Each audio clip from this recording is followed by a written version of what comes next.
Screenwriting is not mathematics. What do I mean? I mean it's not calculable or concrete. It's an art form. It's not technicalities that create a great story. They help, but they don't create a great story, but rather investment and direction. The hero's journey is a well-known writing pattern used to demonstrate such investment and direction. Once you learn what it is and apply it to what you watch, you will recognize the repeating patterns in film. There are multiple variations of the hero's journey with varying steps, of course. However, the traditional 12-step is more comprehensive. This brings me to Gladiator. Plenty of films follow the pattern, Lord of the Rings, but I have not seen a film to do it quite as subtly. True to Ridley Scott's work,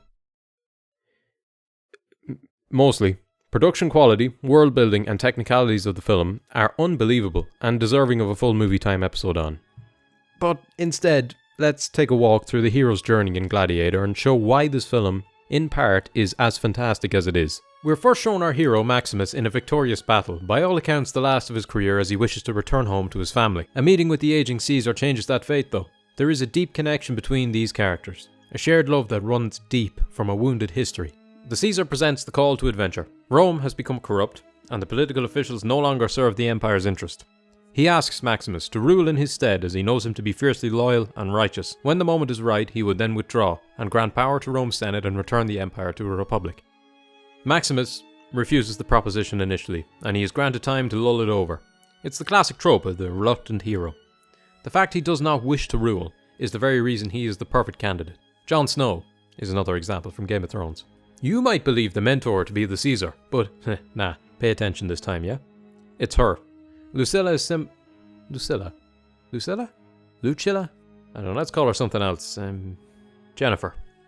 Jennifer is similar to Maximus, but different in crucial areas. She holds a political and societal advantage which proves invaluable to Maximus as the journey unfolds. The glorious, righteous Caesar Marcus is betrayed by his own son, Commodus, when he learns of his father's intention to deny him duty as Caesar, and what he perceives as love. Commodus is an excellent antagonist, driven by envy, greed, and ambition, a deadly cocktail for a said righteous leader. When Maximus denies him his loyalty, for the simple fact he can clearly see that he killed him, come on, Commodus, he was fine when he was talking to him, and you're a little so. This makes Commodus jump with joy after sentencing Maximus to death. Through determination to save his family, as they are now condemned to death, Maximus escapes and rides for them, but it's too late. Maximus has a duty to fulfill for Rome, and we can't let our pesky family get in the way. With Maximus now neck deep in the unknown world, he must now compete as a gladiator after being picked up by slave traders. Here he makes allies of his fellow warriors, collaborating with them to overcome the arena, the tests, and the trials. As a means to win his people who don't like him, Commodus throws a half-year-long games in Rome itself. This sees Maximus' entry into the capital as the renowned Spaniard, fearsome fighter.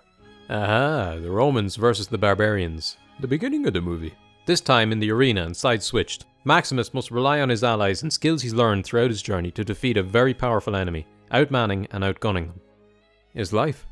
Maximus' identity is revealed to Commodus, and only for the love of the crowd and the Spaniard's reputation must he be spared. This aids him on his journey to kill his family's murderer and end the corruption. Maximus plans to return to his former glory, to gather his men stationed outside of Rome and march on the capital. Jennifer, his mentor, helps plan his escape and orchestrate its execution. The grand plan is thwarted once Commodus learns of it. Jennifer is further trapped in a prison of her own. Maximus is captured and brought back to the Colosseum. This is the bleakest part of the story, when all hope seems lost. Brought back to the home he now knows, Commodus challenges him 1v1 style, how brave, after shoving a knife in his back. A grand parade of the Caesar, killing the Spaniard. It backfires and Maximus prevails against him. Who knew? Maximus has finally fulfilled his duty. The corruption of Rome has been cleansed, the tyrant dead. Maximus' home is where his family is. With score settled, he passes on to the afterlife to finally be with them after so long. Investment and direction. Beautiful. Honestly, this is the tip of the iceberg with Gladiator. It's fantastic. If it's been a while, re-watch it with this in mind and look out for it. As a little side note, I want to thank everyone for tuning into the show, and if you like it, get subscribed, why not? There's plenty more to talk about.